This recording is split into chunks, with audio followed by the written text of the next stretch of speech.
we have not had as much production with the outside part as we need. So, you know, I think one thing we could do, and one thing we're looking at this week, because we're looking at a bunch of things this week, you know, how can we better help those guys, either, you know, through motion, through stacks, through some things that may help the wide receivers get off press better, you know, get down the field. So those are some things we're looking at.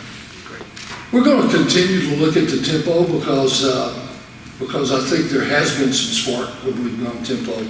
You know, I think there's some misconceptions about tempo because a lot of times when you're going tempo and boom, boom, boom, you know, the defense is not playing the way they've been playing the whole ballgame, and so especially in the 2-minute world.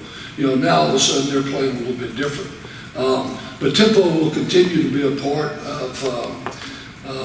of every game plan about how much we want to do. We're at a point now, I think we can do it with 12 personnel, 11 personnel. We've got some personnel groupings that we can do it. So, you know, we're not going to become a tempo team, but to answer your question, we'll look at it every week to see if it fits in this guy.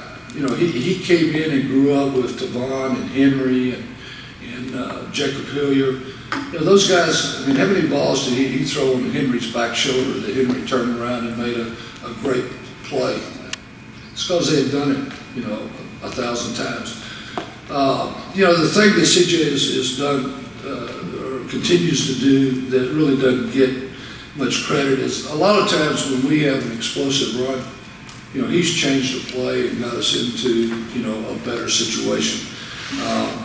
So, you know, I'm disappointed for him that his passing numbers are not greater because he is busting his tail and he's studying and he's trying to get us in the right play. And so that part we're very pleased with. But the numbers have not been as good, obviously. I agree with you. But in your opinion, he's as good a quarterback this year as he was last year? Yeah.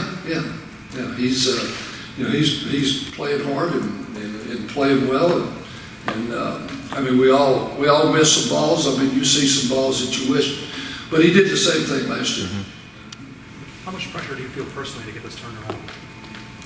I feel pressure to do the best I can every day when I come to work, whether or not it's this year, last year, you know, or whatever. I would hesitate to say that's the only reason the numbers have not been there, but I certainly think that's a part. I mean, if you go back and look, you know, you have a wide receiver that's on an NFL roster. You got a tight end that's on an NFL roster. You got Jacob Hilliard who played 4 years for us, and then you lost Matt Vandenberg. I mean, he lost a bunch of guys that he had a lot of experience with. So I certainly think that's a part of it. I do.